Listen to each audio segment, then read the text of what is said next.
fou rire dans un premier temps. Parce qu'on a beaucoup ri sur cette production, faut le dire. C'était un peu le sujet du... Enfin, c'était le propos de cette pièce, quoi. Et je pense que ça nous a fait vraiment du bien. Au début, c'était un peu déstabilisant parce qu'en fait, il a fallu vraiment enlever toute cette... ce paraître et puis ce côté d'avoir envie finalement de faire quelque chose de beau et d'agréable à regarder, etc. Là, c'était juste, ok, chaque personne, donc toi, raconte-moi ton enfance, comment t'étais, quel genre d'enfant, est-ce que tu jouais tout seul dans la cour, enfin c'était une espèce de grande cour de récré en fait, toutes ces répétitions c'était, on s'est replongé chacun dans nos souvenirs, nos jeux d'enfance et tout, et c'était plutôt amusant.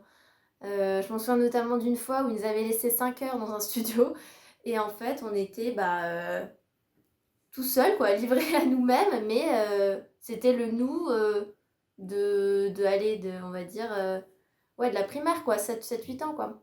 Donc c'était assez rigolo, c'était assez drôle, il y a eu des gros moments de fou rire pendant cette période. Je sais pas si on a tous vu ce moment-là, mais c'était assez épique. Alors, donc Marion, une de mes collègues, je vais pas préciser le nom de famille, comme ça il y aura pas de suspicion. Elle était dans une boule, c'est-à-dire qu'en fait tout son corps était caché, on va dire, jusqu'aux hanches, quoi.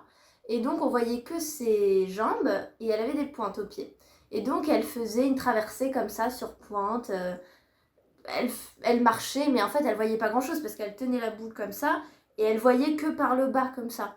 Donc c'est-à-dire que ça restreint quand même vachement la vision, quoi. On n'a pas du tout une vision périphérique. Donc elle me disait, ouais, je suis un peu stressée pour ces entrées, ok. Et donc une fois, eh ben, elle commence à faire son truc, et là, mais je ne sais même pas comment elle a fait, c'est-à-dire qu'en fait, la fosse d'orchestre, c'était déjà prévu, hein, là où il y avait plein de boules vertes, etc., monter, et pour revenir à niveau.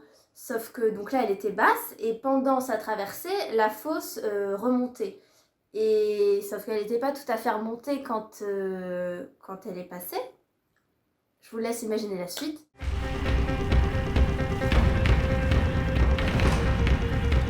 C'était sur le plan artistique que c'était peut-être le plus compliqué parce qu'en fait, il fallait que je fasse du théâtre en fait, tout simplement. Et ça c'est... Enfin, c'était pas prévu. Déjà, mon rôle est apparu vraiment sur la fin du processus de création.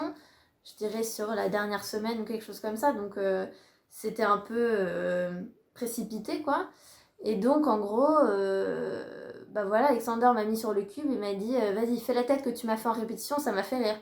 Bon, voilà. Et donc, en fait, j'ai dû improviser autour d'une tête qu'il avait bien aimée, que je faisais. Et après, voilà, il m'a dit globalement un peu le personnage. Et puis, j'ai dû improviser et c'était pas si évident que ça.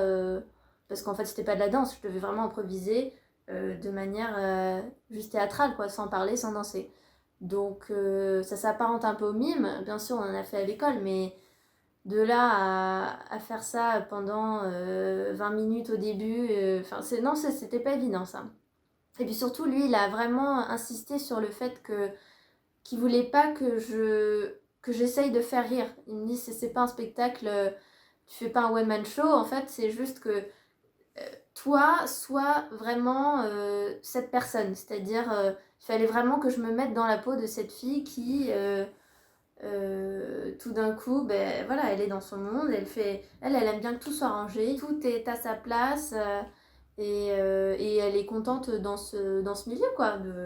Tout est rangé, hop, impec, je suis propre et tout, je me sens bien, voilà. C'est donc, il me dit, voilà, tu es cette personne. Donc en fait, je cherche pas, parce qu'à la générale et au premier spectacle, j'avais entendu que ça rigolait, du coup, j'essayais de me challenger, me dire, ah, peut-être je peux essayer de faire ça. Il me dit, non, non, ce qui est drôle, c'est que toi, tu sois cette fille-là, et en fait, ça crée un comique de situation, et les gens rigolent pour qui je suis, et pas ce que j'essaye de faire pour les faire rire, quoi. Donc ça, c'était intéressant comme processus, comme idée, ouais. Il fallait vraiment être sincère, en fait. Dans la démarche, c'était vraiment sympa. Et puis, ça évolue aussi au fur et à mesure des spectacles. Donc, disons que j'avais un cadre, mais après, voilà, il me donnait pas... Enfin, j'avais pas une chorégraphie à respecter vraiment, donc c'était plutôt ça.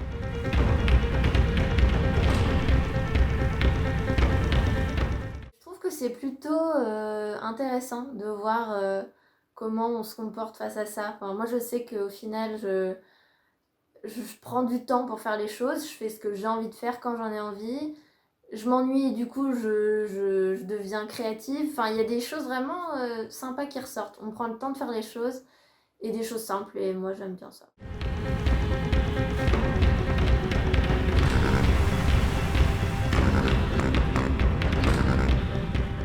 Ça permet aux gens qui n'ont pas pu venir, à l'opéra, voir des ballets, bref, pour X raisons, le travail, le boulot, les enfants et tout ça, qui puissent tranquillement se poser dans leur salon et se dire ok, là je vais regarder le lac des Cygnes. Je trouve ça super. Notre rôle c'est quand même de faire rêver les gens, donc si on peut continuer à les faire rêver de cette manière, c'est-à-dire rentrer dans leur salon et puis leur faire passer un bon moment, bah, je trouve ça super. Donc allez regarder les vidéos de danse, faites-vous plaisir, nous on fait ce métier pour ça.